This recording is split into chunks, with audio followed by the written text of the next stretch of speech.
What's up mga ka-J-Vlog? Welcome ulit for another video and for today's content, first impressions review na naman tayo, and this time, ang itatakil natin is very affordable ngayon na Oppo smartphone, which is a Oppo A60.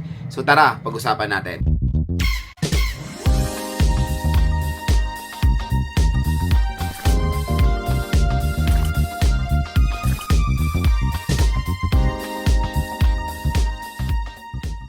Idol, meron na naman tayong bagong smartphone na itatakil and available na po ito sa online platform. Syempre, dito lang kayo bibili sa ating product link. Mura nyo lang makukuha itong A60. Pero ano nga muna ba ang SRP na itong smartphone na to? So when it comes sa kanyang SRP, medyo hefty ang kanyang SRP. 4GB 64 is 6,500 pesos and 4GB 128 is 7,500 pesos. Pero ang magandang balita, good news, magandang balita lahat na lang. Dito sa ating view products, itong product link natin dito, bagsak presyo nyo lang makukuha itong Oppo A60. Pwede nyo lang siya makuha ng around 4,000 to 5,000 pesos. So super duper mura na lang ng A60 dito sa online platform. Again, yung sinabi kong presyo kanina na una, yan yung possible price na pwede nyo makuha sa mall. At itong sinabi kong 4,000 to 5,000 pesos, yan yung possible price na pwede nyo makuha dito, of course, sa ating online platform. Again, official store po ni Oppo, yung sinabi ko na yan. At pag dyan kayo bumili or clinic nyo yung link na yan, may magge-generate pa na additional discount voucher sa inyo up to 1,000 pesos off. Bukod yan doon sa sale prices sa online, additional discount po yan. So grab your chance na makuha ang Oppo A60 sa super duper murang halaga. And again, this is not a full review. Ito po ay first impressions review kung saan nagbibigay tayo ng first impression sa mga bagong labas sa smartphone, yung price, specs, availability, and yung voucher or discount voucher natin. Pwede po tayo magbigay ng saloobin sa mga specification ng smartphone kahit wala pa po yung unit dahil very familiar naman tayo sa mga specifications. At syempre, yung mga consumers natin, nagde-decide na agad yung bumili at minsan wala silang makitang review, gumawa na agad ako. At kasi ako mga ka-J-Vlog, umorder na rin ako niyan. On the way na yan, i-vlog natin lahat ng process, pagbili, unbox, game test, lahat. Itatry natin dito sa Oppo A60. So stay tuned lang mga idol. Pero, yun na nga, when it comes sa kanyang RAM at ROM, hindi ako makapaniwala na nagbibigay pa rin ng Oppo ng 64GB when it comes sa ganyang SRP. Kaya dito nyo lang bibili niyan dito sa ating view products, mura nyo lang siya makukuha. So usapang specifications tayo dito sa Oppo A60. So meron siyang 6.75 inches IPS LCD display with the resolution of HD Plus 720p with 120Hz screen refresh rate at napakataas din ng nits of brightness na same din sa Oppo A6X. 1100 nits of brightness po ito. Operating system since early 2026 pa, usually Android 15 pa rin yung iba, pero I think ang Oppo ay meron po yung history naman when it comes sa updating ng mga murang smartphone sila, kaya there's a possibility ma-update din ng Oppo A60. Pero right off the box, naka-Android 15 po ito with ColorOS 15. So, chipset is a Qualcomm Snapdragon 685. Ito yung very nice dito sa smartphone na to. Qualcomm Snapdragon 685 with a price tag na 45,000 pesos. Napakasulit. With a GPU of Adreno 610.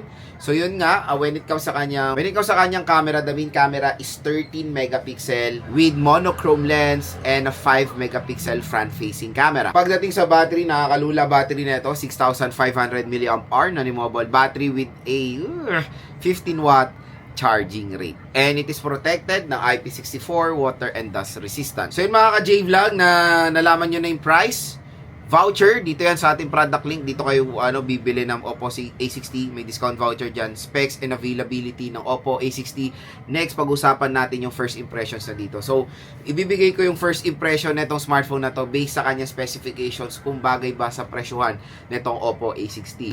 Simulan na natin agad sa kanyang SRP, hindi sulit talaga yan. So kaya parati kong pinupush bumili kayo dito sa online platform kasi hindi po sulit pag binili nyo to sa offline stores kasi sobrang mahal, pero sa online mura lang siya makukuha. So again, official store po ni Oppo yung nakalagay dito, kaya huwag kayo mag-alala mga J-Vlog, legit po yung tindahan na yan. Usapang display muna tayo. So when it comes sa display, hindi naman sila nagkakalayo ng Oppo A6X. Malaki rin naman ang display na mo-offer na itong smartphone na to. 6.75 inches at mataas din ang nits of brightness niya. Same din sa Oppo A6X, 1100 nits of brightness. Mas mataas sa Oppo A3X and Oppo A5X. And yon, when it comes sa display quality, for its price, napaka-solid and maganda siyang i-recommend sa mga motor taxi riders natin dyan kasi usually, ang mga motor taxi riders natin, minsan babad sa araw yan at merong mga smartphones na pag nasa direct sunlight or outdoor, hindi natin nakikita yung brightness level, medyo mababa. Dito sa Oppo A60, huwag kayo mag-alala dahil yung brightness level nito is very good when it comes sa outdoor activities. Operating system, tulad na sinabi ko sa inyo kanina, meron namang mga history si Oppo pagdating sa software update. So, there's a possibility na ma-update to sa Android 16. Kung wala man lang, Android 15 ay matagal nyo pa po yung mga gamit, matagal yan masusupport ng operating system. Android 11 nga or Android 12 nagagamit pa rin natin, di ba? Ito pa kayang Android 15, pang matagalan po talaga yan mga idol. So, when it comes sa longevity for its price, okay rin naman, pero hopefully, fingers crossed, may update din po to sa Android 16. Next, yung processor. Sa processor, dito ako natuwa dahil MediaTek, dahil Qualcomm Snapdragon 685 processor siya. So, when it comes sa kanyang price tag na 4 to 6,000, 4 to 5,000 pesos sabihin na natin, okay na okay yan, sulit. Again, yung SRP niya is 6 to 8,000 pesos. Hindi sulit yung 685. Mas maganda talaga na makuha natin ito sa mas murang halaga. Several times ko na na-try ang 685. It can handle games. Pero hindi natin ma-sure pa dito sa Oppo A60 dahil yung RAM nito medyo mababa. Pero let's try pa rin sa pag binili natin. When it comes sa day-to-day taskmatic, wala po problem to. Yung 685 can do the job. Hindi po siya sakit sa ulo na processor when it comes sa mga day-to-day tasks, mga casual things lang, social media, mga ganyang scenario, opening of apps, okay na okay naman ng Oppo A60. Usapang camera tayo, so medyo twinik nila ang camera dito dahil ang pangalawang camera ngayon ng Oppo A60 is monochrome lens. So again, it's a useless na camera pa rin yan kasi monochrome, pwede mong gawin din yan sa main camera via software.